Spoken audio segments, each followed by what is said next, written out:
Hi guys, welcome to Dev right to education. My name is Falkodeep Das. आज हम electricity chapter की एक नया कंसेप्ट आपके साथ डिस्कस करने जा रहे हैं, ठीक है। बट इसके पहले जो वीडियो आया था उसमें हमने लास्ट ओम्स लॉ तक देखा था। ओम्स लॉ क्या था भाई? At constant temperature current flowing through a conductor is directly proportional to the potential difference। यानी कि अगर आप पोटेंशियल डिफरेंस B को इंक्रीज करते हो तो करंट भी क्या होता है? इंक्रीज होता है। यानी कि दोनों के बीच में डायरेक्टली प्रोपोर्शनल का रिलेशन है। अगर आप एक को इंक्रीज करोगे दूसरे भी इंक्रीज हो जाता है। क्लियर है? बोलो। B directly proportional to I, ये हमने ओम्स लॉ में पढ़ा था। अच्छा भाई, अगर इस प्रोपोर्शनलिटी को हटाए आता है एक constant, that is B equal to R I. ये R है एक कांस्टेंट ऑफ प्रोपोर्शनलिटी। अच्छा, इसको अगर थोड़ा अरेंज करके लिखे तो B equal to I R ऐसा मैं लिख सकता हूँ, ठीक है। और ये बन गया हमारा सबसे फेमस फॉर्मूला ओम्स लॉ का, B equal to I R. ये B है पोटेंशियल डिफरेंस, I है करंट और R है रेजिस्टेंस। R क्या है? रेजिस्टेंस। और हमने बताया था आज की हमारा टॉपिक है रेजिस्टेंस। आज की टॉपिक क्या है? रेजिस्टेंस। क्लियर है? बोलो। अच्छा भाई, रेजिस्टेंस हम स्टार्ट करने जा रहे हैं, बट इससे पहले एक ग्राफ हमें क्लियर करना पड़ेगा B और I के बीच में, जो कि NCERT में गिवन है। 12.3 नंबर फिगर है आपकी इस चैप्टर की, बहुत ही इंपॉर्टेंट है, एग्जाम में पूछा जाता है। तो देखते हैं। देखिए, यह 203 और 204 नंबर की पेज में मिल जाएगा आपको। देखिए, पोटेंशियल डिफरेंस और करंट के बीच में ग्राफ बहुत ही इंपॉर्टेंट है। V वर्सेस I की ग्राफ, B वर्सेस I की graph, potential difference versus current की ग्राफ। देखिए, मान लो ये हमारा है y एक्सिस। कौन सी एक्सिस? y axis. और ये है हमारा x एक्सिस। ये इधर पे है ओरिजिन। ये है y एक्सिस, ये है हमारा x एक्सिस, इधर पे है ओरिजिन। अच्छा, इधर पे है हमारा 0.1। NCERT में मिल जाएगा ये ग्राफ, आप देख सकते हो। इधर पे PDF की फॉर्म में NCERT है हमारे पास, दिखाई नहीं दे रहा है, कोई बात नहीं। 0.1, 0.2, 0.3, 0.4 और इधर पे 0.5, ठीक है। इतना तक ही लेते हैं। ऊपर देखो 0.4, 0.5, इधर पे 0.8 आएगा, 0.2, 1.2, 1.6 और 2.0। देखिए, इस साइड है आपकी पोटेंशियल डिफरेंस B और इस साइड है आपकी करंट I। क्लियर है? बोलो। हमें क्या करना है? B वर्सेस I की ग्राफ को दिखाना है, पोटेंशियल डिफरेंस वर्सेस करंट। इस साइड पोटेंशियल डिफरेंस, इस साइड करंट। अच्छा, एक चीज याद रखना, अगर दो चीज डायरेक्टली प्रोपोर्शनल होता है, यानी कि अगर एक को इंक्रीज करो दूसरा भी इंक्रीज हो जाता है, तब उनकी ग्राफ होता है straight line passing through the origin. इधर पे भी तो भाई B और I डायरेक्टली प्रोपोर्शनल है। देखो, B और I कैसा है? Directly proportional. तो उनकी भी ग्राफ कैसा आएगा? Straight line passing through the origin. देखते हैं, अगर पोटेंशियल डिफरेंस 0.4 वोल्ट है तो करंट कितना आएगा? 0.1 ampere.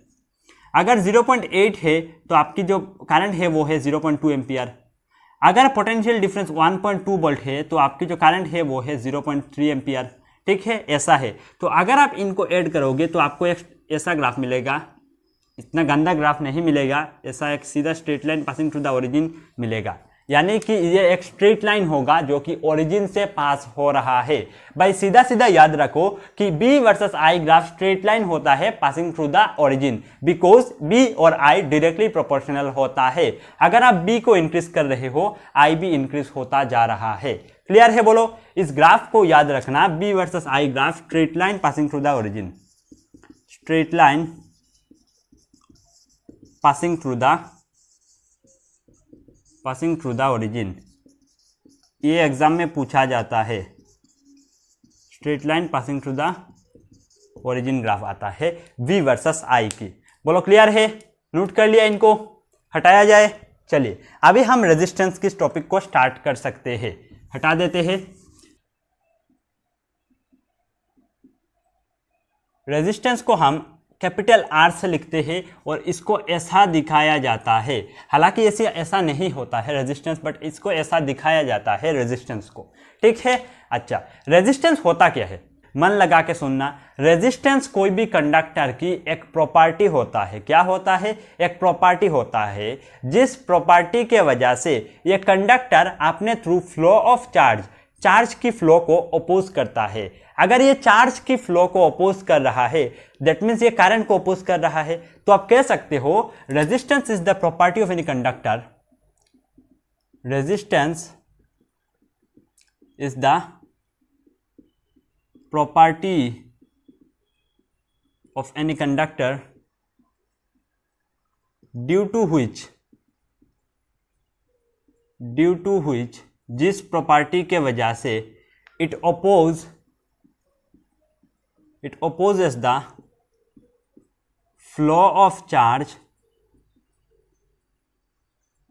that is flow of current भी कह सकते हो, flow of current through it. देखिए मैंने क्या बताया, resistance is the property of any conductor, कोई भी कंडक्टर की एक प्रॉपर्टी है, ड्यू टू व्हिच जिस प्रॉपर्टी के वजह से it opposes the flow of charge को अपोज करता है। अगर ये चार्ज को अपोज करता है, चार्ज की फ्लो को अपोज करता है, दैट इज ये करंट को अपोज कर रहा है, तो that is flow of current through it, opposes the flow of current through it. अभी देखो कैसे हो रहा है ये सब। मान लो ये हमारे कंडक्टर है, ये क्या है? हमारा कंडक्टर है। क्लियर है? बोलो, ये क्या है? एक कंडक्टर है, ठीक है। अच्छा, इसके पास ऐसा एटम्स होता है, क्या होता है? एटम्स होता है, और इधर पे भी मान लो एटम्स है ऐसा। अच्छा, और ये है हमारे फ्री इलेक्ट्रॉन्स। क्या है? फ्री इलेक्ट्रॉन्स है ये सब। ये जो ब्लैक कलर की डॉट दिखाई दे रहा है ना, ये है हमारे फ्री इलेक्ट्रॉन्स। जब आपने एक सेल को कनेक्ट कर दिया और पोटेंशियल डिफरेंस का सेटअप हो गया मान लो, तो ये इलेक्ट्रॉन्स सभी क्या करते हैं? इधर भागना स्टार्ट कर देता है। ये सभी का टेंडेंशन ऐसा होगा भागने का, ठीक है। बट जब ये इलेक्ट्रॉन भाग रहा है, सुनो इंपॉर्टेंट बात, आपने सेल लगा के पोटेंशियल डिफरेंस का सेटअप कर दिया कंडक्टर के अक्रॉस, तो इलेक्ट्रॉन ने भी भागना स्टार्ट कर दिया।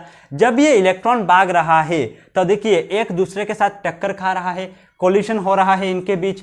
कैसे? देखिए ये जो इलेक्ट्रॉन्स है, फ्री इलेक्ट्रॉन्स है, ये जब भाग रहा है, ये जो एटॉम्स है इनके साथ भी टक्कर खा रहा है, और आपने जो दोस्तों है यानी कि दूसरे इलेक्ट्रॉन्स है उनके साथ भी टक्कर खा रहा है। जिस कोलिशन के वजह से इनकी जो मोशन है उसमें ओपोजिशन आ रहा है, इसी ओपोजिशन को हम कहते हैं रेजिस्टेंस, ठीक है। तो resistance is the property of any conductor due to which it opposes the flow of charge, that is flow of current through it. अगर ये चार्ज फ्लो करेगा तभी तो करंट बनेगा, लेकिन अभी क्या हो रहा है, ये चार्ज फ्लो होने में उनको दिक्कत आ रहा है क्योंकि वो कोलाइड कर रहा है एक दूसरे के साथ, ठीक है। क्लियर है? अच्छा, इनको हम कहते हैं कार्नेल। क्या कहते हैं? कार्नेल। कार्नेल क्या होता है? एक एटॉम से जब इलेक्ट्रॉन बाहर जा चुका है तो जो रिमेनिंग पार्ट होता है एटॉम की उसको कहते हैं कार्नेल। तो ये कार्नेल है, ठीक है। इसको हम क्या कहते हैं? कार्नेल कहते हैं। बोलो क्लियर है? इतनी बात क्लियर है? बोलो क्लियर हुई सबको? अच्छा, तो रेजिस्टेंस हमने पढ़ा था। ये जो कंडक्टर है, कंडक्टर के अंदर ऐसे एटॉम्स होते हैं। एटॉम से ये जो ब्लैक कलर की डॉट दिखाई दे रहा है ना, ये फ्री इलेक्ट्रॉन जो कि एटॉम से बाहर आ चुका है। अच्छा, जब आप कंडक्टर के अक्रॉस एक पोटेंशियल डिफरेंस की सेटअप कर दिया सेल या बैटरी को कनेक्ट करके, तो ये फ्री इलेक्ट्रॉन्स यानी कि ये जो ब्लैक डॉट्स है ये ऐसा भागना स्टार्ट कर दिया। बट ये जो भाग रहा है फ्री इलेक्ट्रॉन्स, तब क्या हो रहा है? एक दूसरे के साथ कोलाइड कर रहा है, टक्कर खा रहा है, और ये कार्नेल के साथ भी टक्कर खा रहा है, जिसके वजह से इनकी जो मोशन है, ये जो ब्लैक कलर की डॉट्स है दैट इज फ्री इलेक्ट्रॉन्स है, उनकी जो मोशन है उनमें ओपोजिशन आ रहा है, और इसी ओपोजिशन जो कि इस कंडक्टर की प्रॉपर्टी है उसको ही हम रेजिस्टेंस कहते हैं। इसलिए हमने बताया है कि resistance is the property of any conductor. कोई भी कंडक्टर की अंदर की एक प्रॉपर्टी है ड्यू टू व्हिच, जिस प्रॉपर्टी के वजह से it opposes the flow of charge, that is flow of current. अगर चार्ज को अपोज कर रहा है दैट मीन्स करंट को अपोज कर रहा है, क्योंकि चार्ज फ्लो होगा तभी तो करंट बनेगा मेरे भाई। बोलो क्लियर है? बात क्लियर है? अच्छा, हमने ओम्स लॉ में पढ़ा था B = IR। तो इसमें अगर I को इससे डिवाइड करके ले आए तो बचेगा क्या, B by I equal to R. इसको हम ऐसे भी लिख सकते हैं, R equal to B by I. अभी एक चीज देख सकते हो, ये जो R दैट इज रेजिस्टेंस और ये जो I दैट इज करंट, इन दोनों के बीच में इन्वर्सली प्रोपोर्शनल का रिलेशन है। यानी कि अगर रेजिस्टेंस ज्यादा होगा, देखो अगर रेजिस्टेंस ज्यादा होगा तो करंट कम बनेगा, जाहिर सी बात है भाई। रेजिस्टेंस यानी कि ओपोजिशन अगर ज्यादा होगा तो करंट तो कम बनेगा ही। ओपोजिशन ज्यादा है, चार्ज फ्लो नहीं कर पा रहा है, तो भाई करंट कैसे बनेगा। तो रेजिस्टेंस अगर ज्यादा है तो करंट कम है, याद रखना। अगर करंट ज्यादा है तो रेजिस्टेंस कम है। इनवर्सली प्रोपोर्शनल का मतलब यही होता है। डायरेक्टली प्रोपोर्शनल, एक को इंक्रीज करो दूसरा भी इंक्रीज होता है। इनवर्सली प्रोपोर्शनल, एक इंक्रीज करो दूसरा घट जाता है। एक को इंक्रीज किया दूसरा डिक्रीज हो गया। क्लियर है, बोलो क्लियर है। अच्छा भाई, अभी देखो इनको हटाते हैं और नेक्स्ट हम जाते हैं और भी इंपॉर्टेंट टॉपिक के ओर। चलिए हटा दे, इनको हटा दे। अच्छा, और एक लाइन देखिए, रेजिस्टेंस की जो एसआई यूनिट होता है वो होता है ओम। क्या होता है, ओम। तो ये लाइन लिख देना, the SI unit of resistance, resistance की जो एसआई यूनिट है वो क्या है, ओम। और इसको हम ऐसे दिखाते हैं, रेजिस्टेंस की एसआई यूनिट क्या होता है, ओम होता है, और इसको हम ऐसे लिखते हैं ओम को। क्लियर है, बोलो क्लियर है। हटाया जाए इनको। चलिए, हो गया हमारा रेजिस्टेंस आज क्लियर। रेजिस्टेंस में कोई दिक्कत है, रेजिस्टेंस क्या है, it is the opposition to the flow of charge, और कह सकते हो it is the opposition to the flow of current. ठीक है। अच्छा भाई, अभी देखो क्वेश्चन अगर आ गया कि डिफाइन 1 ओम, क्या आ गया, डिफाइन 1 ओम, तो आपकी आंसर क्या होगा। मान लो क्वेश्चन ऐसा आ गया कि भाई डिफाइन 1 ओम, ठीक है, तो आपके आंसर क्या होगा। देखिए हम जानते हैं V equal to I R, that is R equal to V by I. Resistance की एसआई यूनिट क्या है, ओम। B का potential difference B that is volt, और करंट की होता है एम्पियर। क्या होता है, एम्पियर। तो 1 ohm equal to 1 volt by 1 ampere. 1 ohm equal to 1 volt by 1 ampere. आपका क्वेश्चन में ये पूछा है डिफाइन 1 ओम। क्वेश्चन में आपको पूछा है 1 ओम क्या है। तो देखिए 1 वोल्ट बाई 1 एम्पियर, अगर कोई भी कंडक्टर के अक्रॉस जो पोटेंशियल डिफरेंस है वो 1 वोल्ट हो और जो करंट है वो 1 एम्पियर हो, तो जितना रेजिस्टेंस है इस कंडक्टर की वही 1 ओम कहलाता है। ठीक है, तो लिख दो ऐसा, if the potential difference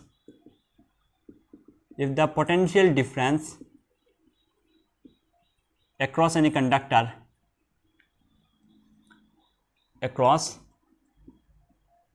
any conductor is 1 volt and the current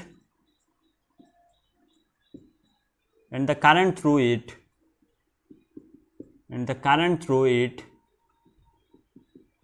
is 1 ampere, then the resistance of the conductor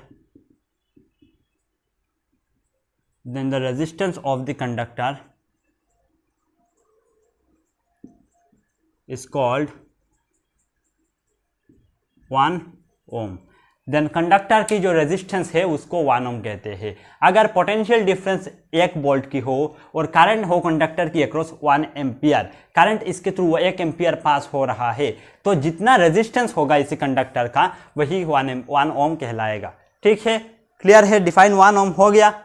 next आगे जाए, हटाए इनको। चलिए एनसीईआरटी का 12.3 एग्जाम्पल देखे, एक न्यूमेरिकल करते हैं। चलो 12.3 न्यूमेरिकल एनसीईआरटी का।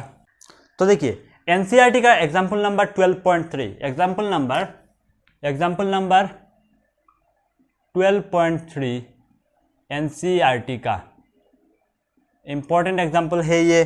देखिए क्या पूछा है, number A, how much current will an electric bulb draw from A 220 volt source. एक 220 का वोल्ट का सोर्स से कितना करंट ड्रॉ होगा एक इलेक्ट्रिक बल्ब में, और इलेक्ट्रिक बल्ब कितना करंट ड्रॉ करेगा 220 वोल्ट का सोर्स में से, if the resistance of the bulb filament is 1200 ओम। ठीक है, क्या है देखिए बताया है हाउ मच करंट, यानी कि करंट आई इक्वल टू पता नहीं है, हाउ मच पता नहीं है। अच्छा, an electric bulb draw from A 220 volt की सोर्स, यानी कि बी कितना गिवन है 220 volt.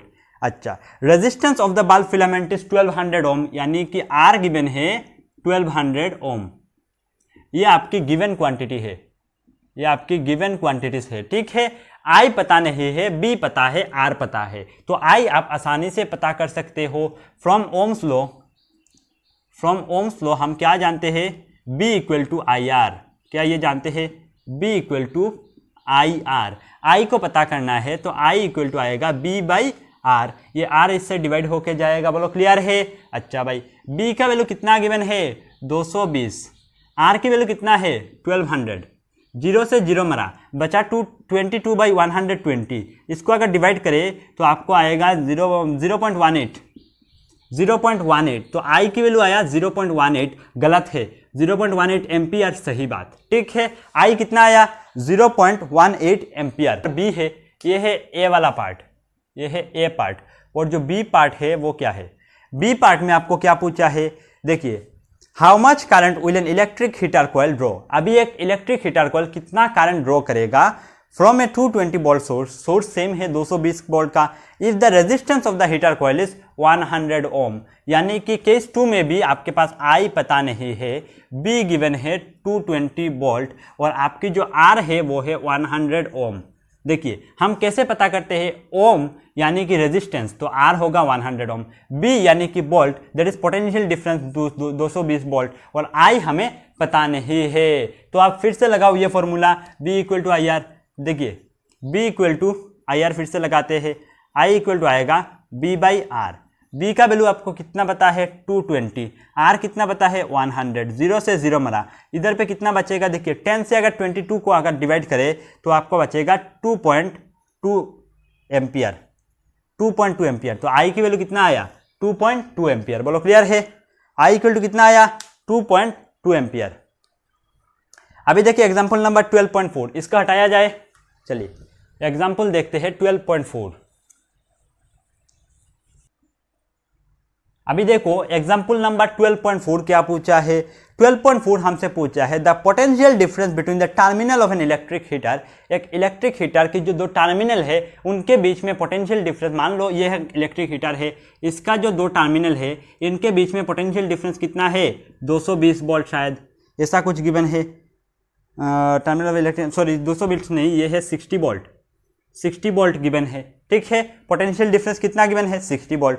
When it draw a current of 4 ampere, जब ये करंट 4 एम्पियर ड्रॉ करता है, जब 60 वोल्ट की पोटेंशियल डिफरेंस है तब ये 4 एम्पियर की करंट ड्रॉ करता है, ठीक है। अगर इस पोटेंशियल डिफरेंस को इंक्रीज करके 120 वोल्ट किया जाए तो ये कितना करंट ड्रॉ करेगा। देखिए इधर पे दो केस है, केस वन में आपके पास जो बी है वो है 60 वोल्ट, ठीक है, और करंट बताया है आपका 4 एम्पियर, ठीक है।